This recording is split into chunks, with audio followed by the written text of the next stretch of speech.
Soy Naxelis Ruiz, soy investigadora del Instituto de Geografía de acá de la UNAM y soy coordinadora del Seminario Universitario de Riesgos Socioambientales de la UNAM. Una ciudad es un conjunto de cosas muy complejas, usos de suelo, personas, actividades económicas, servicios, bienes, que están reunidos en un tiempo y en un espacio determinado, ¿no? Las ciudades tienen beneficios que nos da pues el hecho de estar juntos, como por ejemplo hacer más eficientes los servicios públicos y tener acceso pues a alimentos, a actividades del empleo, a servicios culturales, a cosas así. Pero así como tiene esos beneficios, también tiene algo que puede considerarse como problemático cuando se pasan ciertos límites, que es algo que los urbanistas llaman externalidades. Las externalidades significa que, por ejemplo, tú tienes afectos con consecuencias negativas, como por ejemplo el ruido, como por ejemplo el tránsito, como por ejemplo la sobrepoblación de ciertas cosas o la excesiva demanda de ciertos servicios. Pensamos todos cuando estamos en el metro en hora pico, ¿no? Que todos queremos llegar al mismo tiempo al mismo lugar. Todas estas cosas que son, digamos, consecuencias secundarias del hecho de vivir juntos se llaman externalidades. Y una de las cosas que le pasa a las ciudades es que si no atiende este tipo de cosas, puede llegar a tener impactos importantes en la calidad de vida de sus habitantes.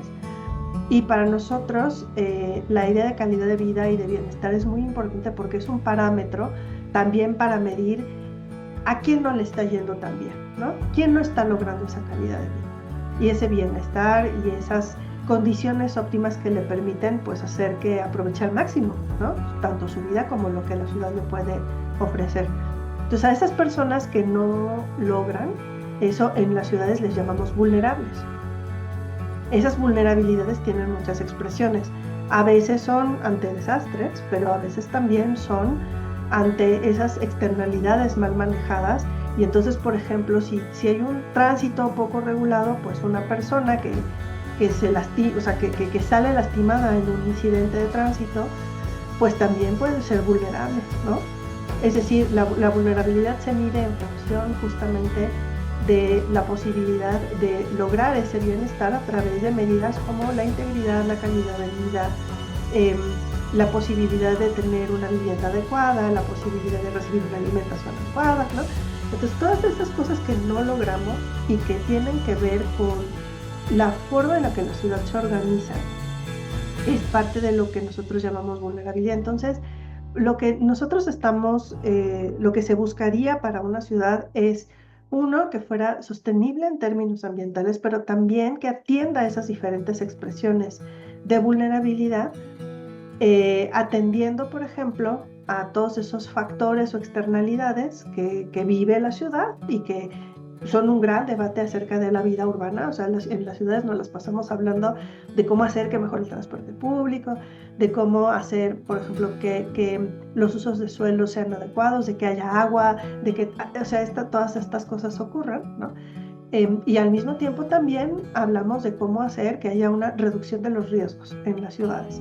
Y eso implica, por ejemplo, construir bien, implica tener una infraestructura que sea de materiales pues que resistan, ¿no?, el movimiento del suelo en caso de un sismo, también que el agua se pueda infiltrar. En fin, hay como muchos aspectos y justo el punto interesante es que todo eso nos lleva a pensar en la ciudad pues como este ente vivo y el riesgo como un parámetro que define la calidad de vida y la posibilidad de reducir la vulnerabilidad de las personas.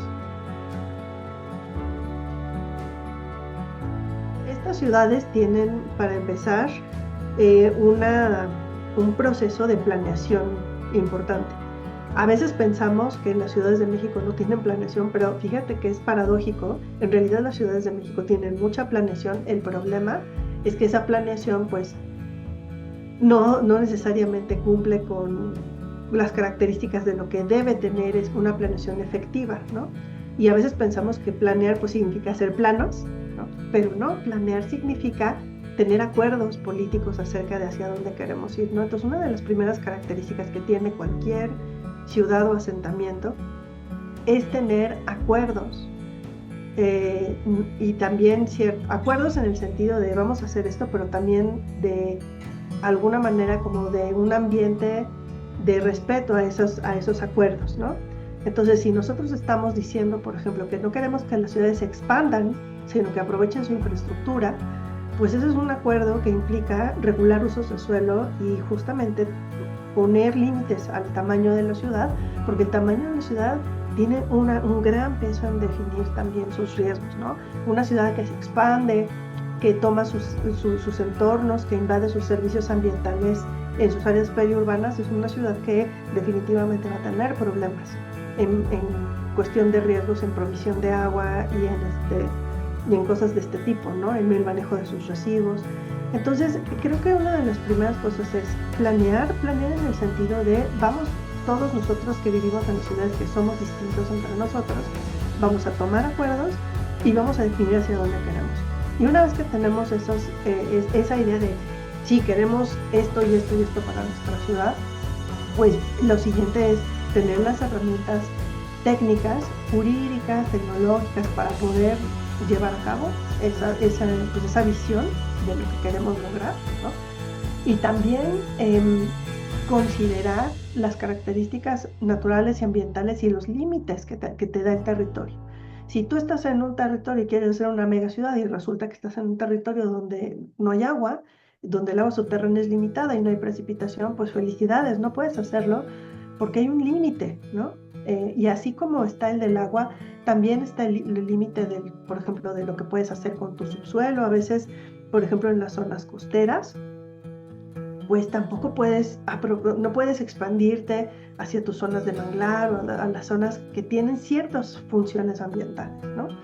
Entonces ese es otro aspecto. Y un tercer elemento es lo que sus ciudadanos pueden hacer. Los ciudadanos es importante que tengan apropiado ese compromiso, ¿no? O sea, que digan, amo mi ciudad, quiero trabajar por mi ciudad y por eso también voy a considerar a los demás. O sea, el respeto en el tránsito, en la gestión de los residuos, o sea, como que un montón de actividades que dependen en gran medida de la acción ciudadana, pues también son importantes. Entonces, digamos, lo que tiene una ciudad así, pues son esos tres elementos, ¿no?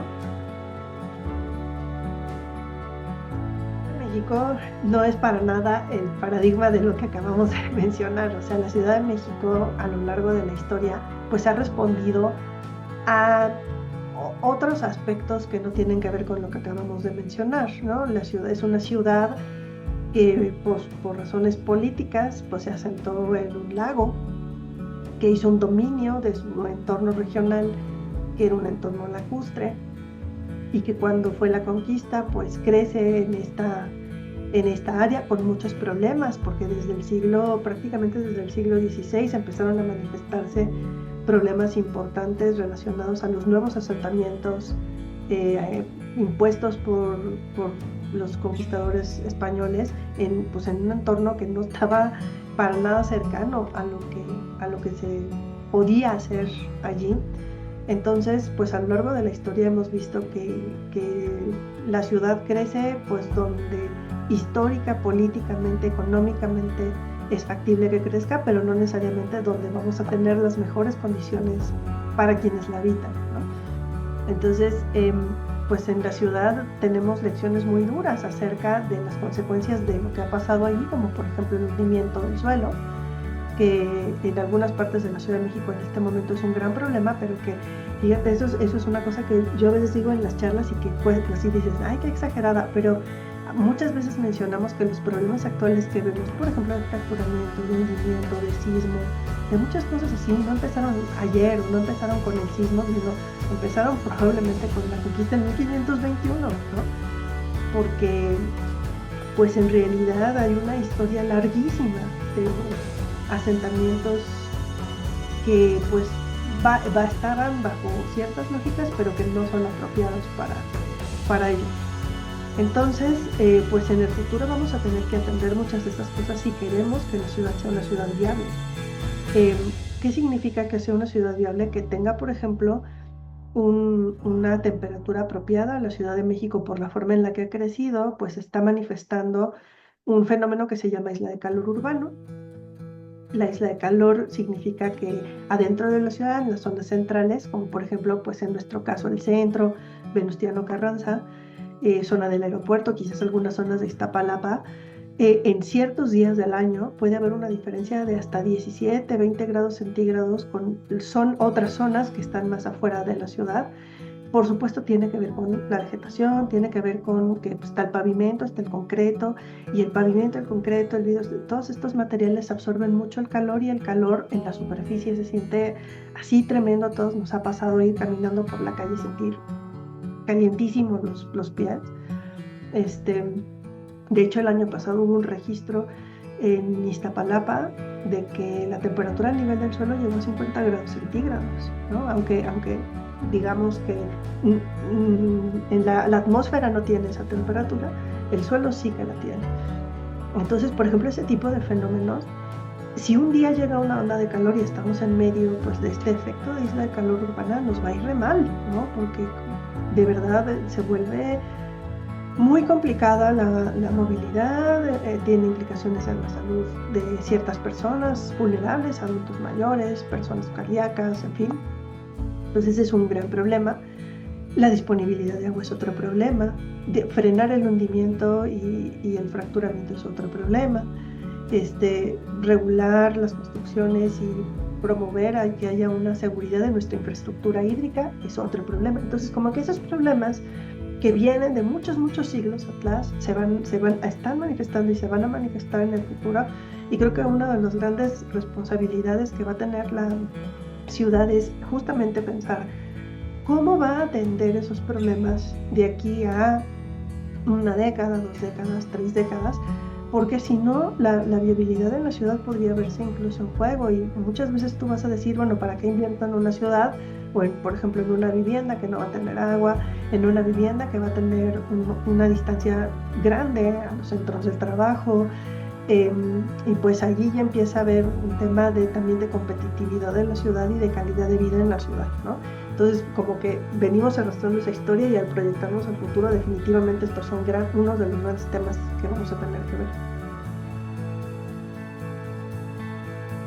La tecnología es muy importante, o sea, no es la solución a todo, pero definitivamente juega un rol importante. Por ejemplo, te voy a dar ejemplos de tecnologías que se han desarrollado y que nos están dando respuestas para poder pensar los problemas que tenemos. Uno es, por ejemplo, una cosa que se llama radar meteorológico. Si el público no sabe qué es eso, es un aparatito que va midiendo las cargas de humedad que tiene la atmósfera. Entonces, en la secretaría local la utilizan para poder ver en dónde viene la lluvia, en dónde vienen lluvias muy cargadas, o sea, nubes muy cargadas de agua que te permiten pues lanzar ciertas alertas, ¿no? Que pueden ayudarte a atender rápidamente un evento de lluvia intensa, o que incluso puede darte cierto margen para alerta temprana para evitar ir a ciertos lugares, o para, digamos, desasolvar, tener equipos de emergencia listos, etc. Otro ejemplo de una tecnología es un trabajo que se está haciendo en la Facultad de Arquitectura de la UNAM acá, donde se mide a través de termógrafos la temperatura que tienen varios tipos de vivienda y varios tipos sobre todo de técnicas constructivas, ¿no? Que nos ayudan a pensar, por ejemplo, cómo podríamos construir viviendas que nos ayuden a tener mayor confort térmico en casos de aumentos de temperatura o de ondas de calor.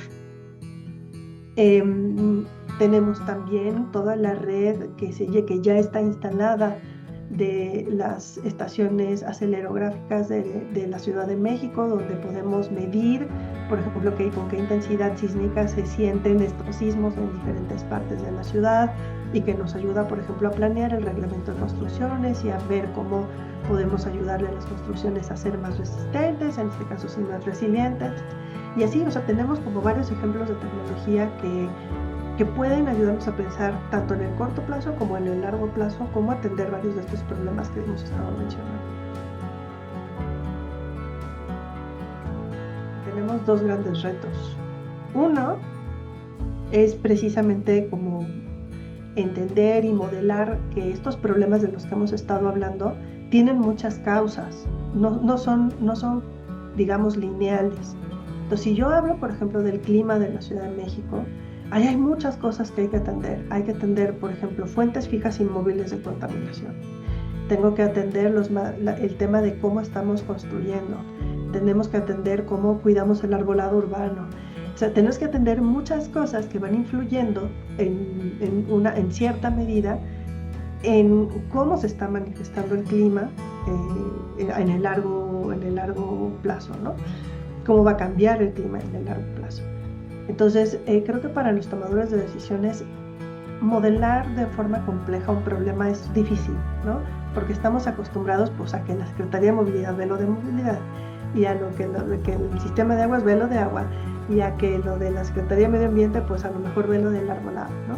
Pero no tenemos una instancia que vea las relaciones complejas entre las cosas que están interactuando para darnos estos resultados climáticos de mediano y largo plazo. Entonces creo que uno de los retos que tenemos es como tener este diálogo entre sectores, tanto dentro del gobierno como con pues, los investigadores y investigadoras que proveen evidencia para entender estos problemas complejos. Entonces creo que romper esos, lo que le llamamos silos, ¿no? Sectores, visiones sectoriales, es muy difícil y me parece que es uno de los grandes retos. Y el otro reto es considerar que las decisiones que se toman deben de ser adecuadamente comunicadas y consensadas entre muchas personas, ¿no? Porque lo que ha pasado con los problemas de planeación de la ciudad es que digamos que han sido como muy verticales, ¿no? O sea, yo te propongo este plan y tú levantas la mano y dices que sí. Y creo que no es así. Creo que una de las cosas que tenemos que encontrar son como medios de diálogo, ¿no? Porque en esta época dialogar resulta bien difícil y consensar cosas entre diferentes resulta muy complicado. Entonces creo que los tomadores de decisiones, para lograr legitimidad en las cosas que propongan, necesitan tener justo estos mecanismos de diálogo, de consenso y de mecanismos para dirimir diferencias y para priorizar cosas que a todos nos hagan bien. Y esto creo que no se ha realmente elaborado. Entonces, pues ese consenso hay que construirlo, y definitivamente eso sí que es un reto, ¿no? Porque pues sí, la ciudad, por definición, como te mencionaba al inicio, es la sede de muchas personas que somos muy diferentes. ¿Cómo le hacemos para llegar a un punto común? Ahí está el reto. Es una pregunta complicada porque quizás el concepto de resiliencia no sea el más apropiado para hablar de esta complejidad, ¿no? Resiliencia es un concepto apropiado para hablar, por ejemplo, del tema sísmico o del tema de una edificación o de una infraestructura que necesita volver rápidamente a su estado funcional. Pero cuando estamos hablando de todos estos riesgos, quizás deberíamos pensar más en términos de las capacidades, ¿no?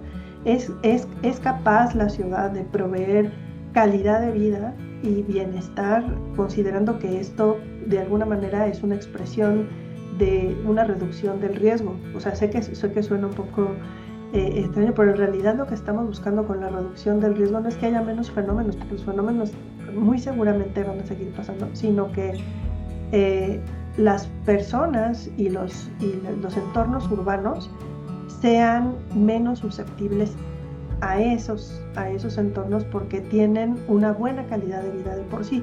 Fíjense que en eso vale la pena traer muy rápidamente una imagen. Cuando en latín, que es de donde viene la palabra vulnerabilidad, vulnerare, era cuando el soldado ya estaba caído y llegaba alguien y le daba como su espadazo, ¿no? Entonces la idea que tenemos del latín, de esta raíz etimológica, es que tú estabas malito, débil, y entonces algo llegó y ya te dio en la torre, ¿no? Entonces justamente esa es una metáfora interesante para pensar en las ciudades. Si aquí llega un sismo, pero tenemos una vivienda apropiada con seguridad estructural, pues no nos va a pasar gran cosa. Va a ser un evento difícil, ¿no?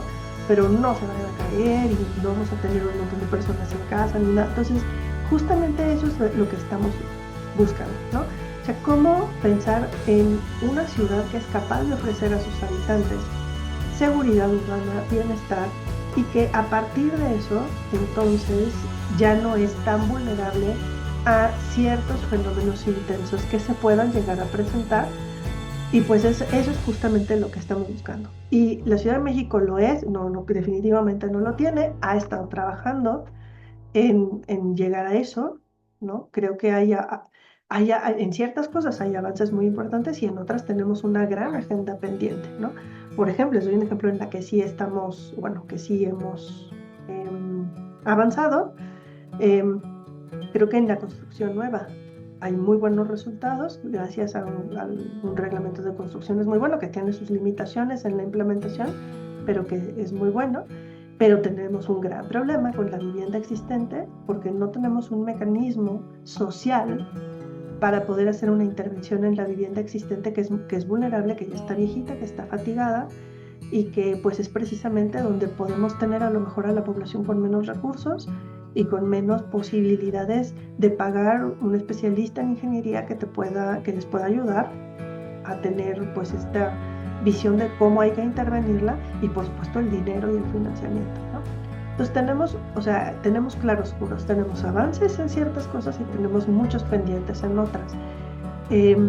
Creo que otra de las cosas buenas que sí podemos mencionar es que la ciudadanía cada vez es más consciente de que hay que tomar ciertas responsabilidades y de hablar de ciertas cosas en la ciudad para poder atender los problemas, gracias a que pues ha habido también como una efervescencia y una pedagogía social de los temas del riesgo, a los cuales seguramente contribuye esta difusión, y eso es muy bueno, ¿no? Que hablemos de eso en lugar de meter la cabeza como otros, y poder tener como más diálogos de este tipo.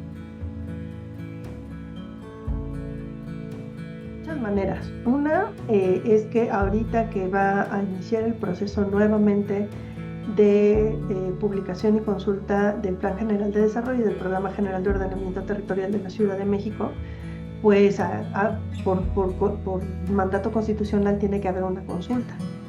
Entonces, por ejemplo, este es un momento crucial para la toma de decisiones y la ciudadanía pues tiene que estar muy, muy, muy participativa ahora sí aquí en el proceso de consulta y de definición, y estar muy atenta a cómo se toman decisiones y cómo se establecen ciertos principios en estos dos instrumentos de planeación que tiene que hacer el Instituto de Planeación Democrática y Prospectiva de la Ciudad de México, y que pues justamente durante todo este año 2025 pues va a ser un tema de discusión. Otra de las maneras es acercándose a grupos locales, que existen muchos en la Ciudad de México, que atienden algunos aspectos de las agendas urbanas y ambientales que son relevantes para este tipo de temas. Por ejemplo, hay muchas organizaciones que trabajan en suelo de conservación o en las zonas, por ejemplo, como quizás Xochimilco y Tláhuac, que tienen zonas lacustres, o en las barrancas del poniente de la ciudad, y donde pues se trabaja mucho en su conservación, en la gestión de residuos, en la protección de los bosques, o sea, en este tipo de cosas. Y hay otras organizaciones que tienen alguna propuesta más específica, a lo mejor de la zona ya más consolidada, como por ejemplo en el transporte, en la seguridad vial, en el uso del transporte público tipo bicicletas, en trabajar o en dar seguimiento a que las construcciones cumplan con las regulaciones de los usos de suelo. Entonces hay muchas como vías locales para poder tomar acción. Otra forma también es acercarse a sus copacos, trabajar con los copacos en dar seguimiento a acuerdos que tengan en la alcaldía respecto a alguno de los temas urbanos, y también estar muy atentos y conocer bien los instrumentos que ya están a nuestro alcance, como los atlas de riesgos y como los sistemas de información geográfica de la Ciudad de México, que tienen mucha información valiosa, pues como para poder estar enterados de qué se debe de hacer, qué no se puede de hacer, y también pues dónde hay cosas de las cuales tenemos que hablar con nuestras autoridades, ¿no? Una interacción informada con las autoridades. Aquí en la UNAM y muchos de los colaboradores del seminario siempre insistimos mucho que los desastres son una forma de riesgo, pero son una forma extrema de expresión del riesgo, ¿no? Pero aún así, para nosotros es bien importante señalar que esos desastres no son naturales. O sea, los riesgos ambientales no son riesgos naturales, ¿no? No es la naturaleza que viene a castigarnos. Tiene que ver mucho con la forma en la que nosotros habitamos la ciudad y tratamos un poco de desnaturalizar el lenguaje precisamente para ver cómo nos podemos hacer corresponsables de lo que nos toca en diferentes niveles, ciudadanos, gobiernos, organizaciones, sector privado, para poder fomentar esta visión de ciudad que todos buscamos y que además necesitamos para poder coexistir juntos ahorita y en el futuro.